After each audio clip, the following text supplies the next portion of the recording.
Hello, friends. I think it's no secret to anyone that the taste preferences of the planet's inhabitants change at the speed of light.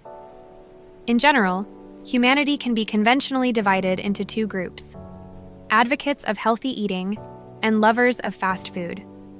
But none of them will argue with the fact that fast food significantly saves energy and time in its preparation. Moreover, it's very convenient, especially if a person is in a hurry somewhere. Most importantly, fast food is delicious. Today you will learn about the fast food restaurant chain Burger King, which is one of the fastest growing in the world at present and has broken many records. Burger King is loved for its tasty and diverse menu, regularly updated, as well as its bonus system for every visitor. All these are unique advantages of this chain. Consider this. Every day, more than 11 million visitors come to Burger King restaurants worldwide. And it's not surprising, as all the restaurants are known for their signature dishes' taste and excellent value for money. Since 1954 and jumping ahead, I will say that there were enough prerequisites for the founding of the company. The post-war period left its mark on America's history, and as soon as the country managed to overcome the financial crisis, a new demographic emerged for entrepreneurs of that time. This aspect provided excellent opportunities for startups to open family businesses, and similar ideas ignited. Our heroes, David Edgerton and James McLemore, precisely these entrepreneurs, a little later, will open the first Burger King fast food restaurant. But I'll tell you more about that later. Now let's get to know our heroes better. James Whitman McLemore was born on May 30th, 1926 in New York City. 4 years later, he moved to the countryside to live with his grandmother. The reason for the move was the stock market crash, which caused his father to lose his job and struggle to provide for the family. But that wasn't the worst of it. Shortly after the move, James's mother passed away from a heart attack. Later, he enrolled at Cornell University's School of Hotel Administration. Interestingly, when he set out on this journey, he had only $11 in his pocket, the last money from his father, which he handed to his son to survive during his time in Carmel. James served in the United States Navy during his stay there.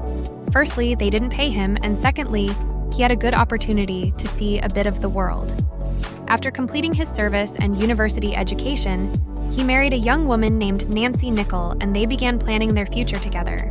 McLemore's first gig in the restaurant biz was at the cafeteria of the YMCA, alongside Wilmington and All. It was a job with a heap of responsibility, but they were only paying him a measly $250 a month for it. Under James, there were around 30 folks working, with a handful of banquet halls, the cafeteria, and a bakery to handle. Tough gig, but James was trying to find something in his field. That's how he ended up in a small town called Wilmington, where back then, there were only about 30,000 folks living. Later, reflecting on it, the founder of Burger King remembered how much he enjoyed that job. There, he could really show off his leadership chops, and under his guidance, that cafeteria got a whole makeover, turning from a regular joint into a promising spot. And before long, his savvy management started paying off, making the cafeteria one of the hottest spots in the whole town. That's where they noticed James and invited him to join a 24/7 fast food joint, Colony All In. And just 2 years down the line, he found himself at a place called Bricker Breach, where he had a stake in the business. Meanwhile, he was also pulling shifts at McDonald's, where a brilliant idea struck him. Why not do something similar? James saw plenty of flaws in the rapidly growing network's operations. But since it was already a national chain, changing or fixing those flaws locally was simply out of the question. He understood how to make the network run better, but they wouldn't let him do it. So, an idea stuck in his head, one that might never have become reality if he hadn't met another Cornell graduate, David Edgerton, just like himself. Originally, David dreamed of becoming a director, but after his service in the Army, his career aspirations shifted. Instead of pursuing a career in directing, he found himself drawn to the restaurant business. After graduating from Cornell University, he enrolled at Northwest University, where he dabbled in pie making, primarily selling them on campus. While this small business was profitable to some extent, it certainly didn't bring in the kind of income he had envisioned for himself. In 1953, he found himself passing through Jacksonville quite by chance. While strolling along the waterfront one evening, he noticed a building undergoing reconstruction that bore a striking resemblance to an ad guard. Near the entrance was a Queen franchise for ice cream, which David was planning to acquire soon. As he approached, he struck up a conversation with two men who turned out to be businessmen, Keith Kramer and Matthew Burns, who also happened to be the owners of the building. They were planning to open a small restaurant called Instaburger, where self-service and a menu featuring hamburgers and milkshakes priced at just 18 cents each would be the main attractions. By that time, both businessmen were well aware of the success story of the famous McDonald's and believed they could create something similar, especially since automated machines capable of not only producing milkshakes, but also hamburgers had emerged in California by then. Kramer and Burns outfitted the interior of Instaburger in the same style as McDonald's. These two had a gut feeling that the idea would work, and they also hoped that Reed's technology for automating burgers and milkshakes would give them a competitive edge that could outdo McDonald's. The idea was simple. The Insta prefix in the name was meant to kickstart franchise sales. The guys figured that such a name would practically sell itself. But the one thing the businessmen couldn't foresee back then was how much trouble these machines would bring them. You see, this equipment was about 1 meter wide and 70 centimeters long. The contraption consisted of 12 compartments for buns and patties, and the baskets moved around an electric infrared emitter for cooking. The machine kept malfunctioning constantly, causing them to frequently halt operations until a technician could come and fix it. When he met Kramer and Barnes, they had already laid the foundation for the future Instaburger, where they planned to serve milkshakes, French fries, and hamburgers. That's why Dave changed his mind about opening Daily Queens. Instead, he decided to join forces with Kramer and Barnes. It was Dave's idea to create the image of a king sitting on a hamburger, holding a large milkshake. As a result, when the restaurant opened, there was a large 4-meter advertisement outside featuring the burger, with the king sitting atop it. Of course, at Burns' suggestion, they decided to tweak the name a bit, adding King to it. And from then on, Dave didn't ask for anything from this creativity. Little did they know that this little restaurant was destined to become Burger King, one of the most popular and well-known brands in the world. After some time, Dave signed a contract with Kramer and Barnes to open a similar Instaburger King in Miami. But when the documents were ready, he panicked as he realized he didn't have nearly enough funds. Opening such a large restaurant on his own would be a foolish and costly endeavor. He needed a partner who would share the costs and help build the business. And as you might have guessed, that partner turned out to be James McLemore. James faced significant obstacles when considering joining the new project. Leaving his stable job at Brickell Bridge and selling his share meant giving up a reliable income and risking everything on a new venture. Despite sleepless nights and hesitation, James ultimately decided to take the leap. He saw the opportunity to turn Instaburger King into a scalable business through franchising, a decision driven by the fear of regretting not trying. In 1954, James McLemore invested $2,000 from selling his shares and co-founded Burger King of Miami Corporation with David Edgar Ton. Their restaurant resembled McDonald's but emphasized quality over lower prices. Facing tough competition, they introduced the Whopper, a giant sandwich at an affordable price. The Whopper quickly became popular, offering customers something unique and satisfying. Since 1958, the brand rapidly surged in popularity, and just a year later, to further bolster the business's success, the founders decided on an innovative marketing move: to produce a promotional video for the company as a whole, starring the Whopper for Burger King. This wasn't the brand's only foray into television. They regularly created and aired new commercials, each significantly boosting the company's ratings. However, at that time, this was both costly and a novel undertaking. Nonetheless, thanks to this initiative, within just a few days, the Whopper was known throughout the entire state. The establishment quickly gained popularity, with many visitors specifically coming to try the delicious menu, notably the Whopper. At a certain point, the restaurant couldn't handle the influx of customers. prompting James and Dave to realize that luck was finally on their side.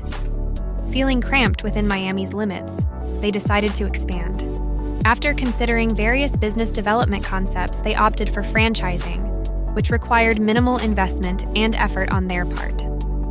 Thus, Burger King Corporation was registered, and the first franchise establishments were sold. Over the following 8 years, the company rapidly expanded to 274 locations.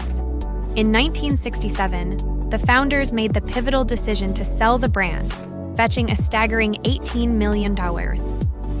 With only one restaurant under their ownership, they realized they had more to achieve in the business world.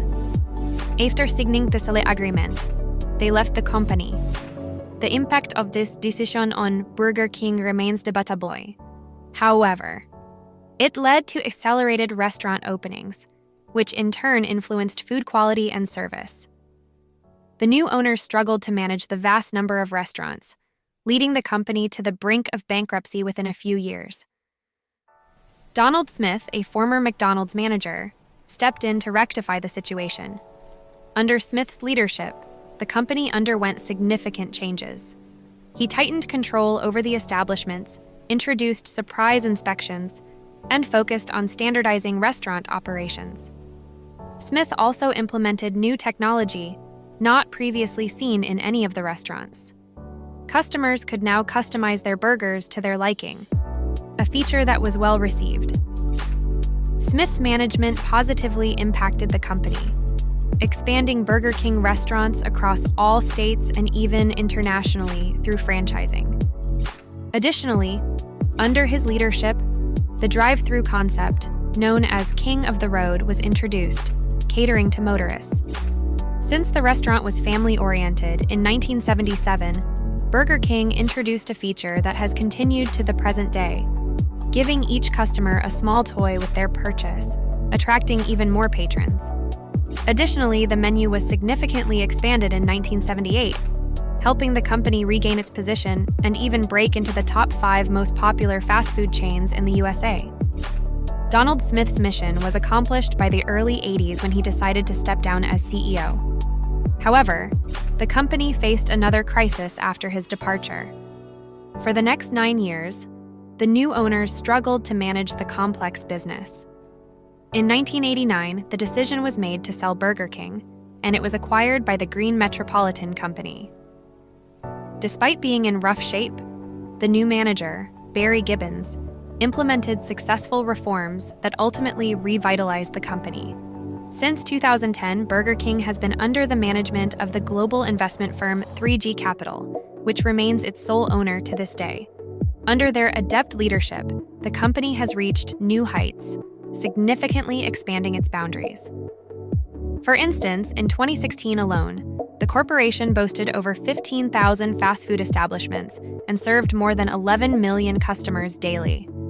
These figures continue to rise annually. Moreover, many experts even predict Burger King's eventual victory over its main competitor, McDonald's. As of December 31st, 2018, Burger King reported having 17,796 outlets across 100 countries, with nearly half of them located in the United States. This expansion marks a significant milestone, and the company shows no signs of slowing down. As for the founders of the company, their story concluded after their retirement from Burger King, with some opting for early retirement. While James left the restaurant business behind, David, on the contrary, after 12 years of work at Burger King, went on to establish his own chain of restaurants called Bodega Steakhouse, located across Florida, Chicago, and Troy. He eventually sold this venture in 1978. In 1985, he opened new restaurants in San Francisco and Monterey, which he also later sold.